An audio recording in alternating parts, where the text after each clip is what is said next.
All right, I hadn't made a video in a while, so I'm gonna make this video today. And I kind of want to reorder things because I did some stuff today that I realized I should have done in the beginning. So you're newly on the street.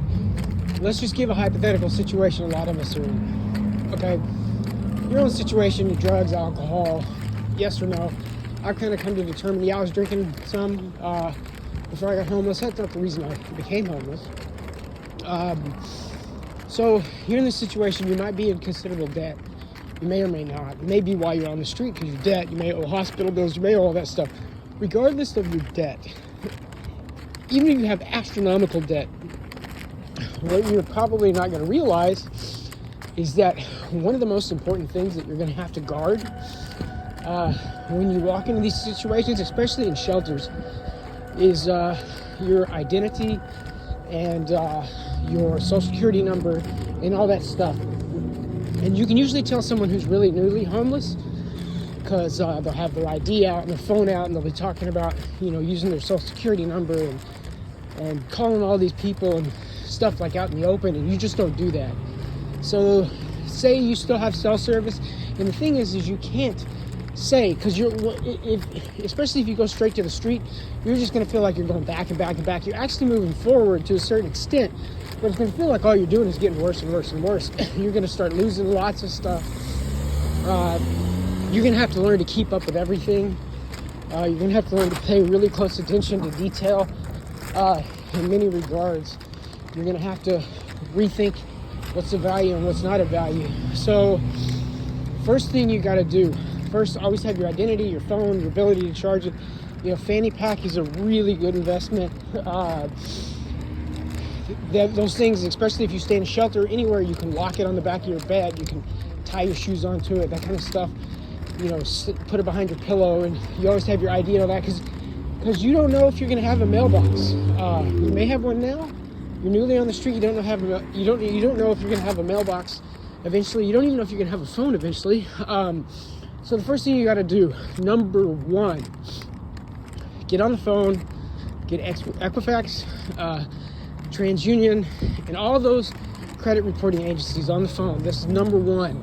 May take a whole day. Every single one, whether you're $60,000 in debt or $60 in debt, freeze your credit. Every single bureau, freeze all of your credit, every single bit. Figure out where you're going to stay. If you don't have a mailing address or a P.O. box, that's a good next step. If you're on social services or DPSS, make sure all your mail, everything is changed to that location where you can get your mail, or to the P.O. box that you get. Don't wait until you don't have one to try and figure out, because it's going to take twice as much time to do it. So today, it took me about 5 hours. Pretty much depleted my phone battery, but I put a freeze on my credit, and I wish I would have done that as the number one thing. The next thing too is in the same day, call if you got credit card companies and all that kind of stuff.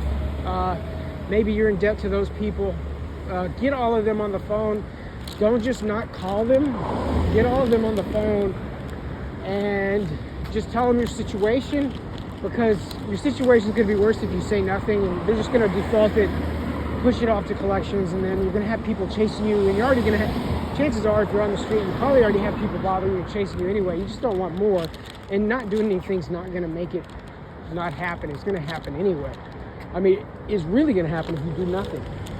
So get that stuff squared away, whether your credit's good or bad. And if you lose your ID and you don't have a mailbox, say you lose your mailbox, or you lose your access to a mailbox, you lose your access to P.O. box, you lose your ability to get mail, and then someone steals your ID, because that's common. Like, people steal social security cards, people steal identification, wallets, that kind of stuff. And I don't really keep any of that stuff in my wallet. I just don't keep my identification in my wallet. I don't really tell, I might say on this video where I keep it, but I just don't keep those things in my wallet. And I keep those things on me at all times. So, you know, money's not really an issue for me. I'm not worried about people taking money, because I just flat don't have any. But anyway, there's some stuff for you to think out on before you fall back further, because once you're on the street, you're going to slide back a long way, especially if you have a lot of stuff. You're going to lose a lot. You're going to get a lot stolen. Have those things squared away while your phone's still working. All that kind of stuff. Make sure that stuff is in the bag. Good credit, bad credit. TransUnion, Equifax, Experian. Freeze all your credit.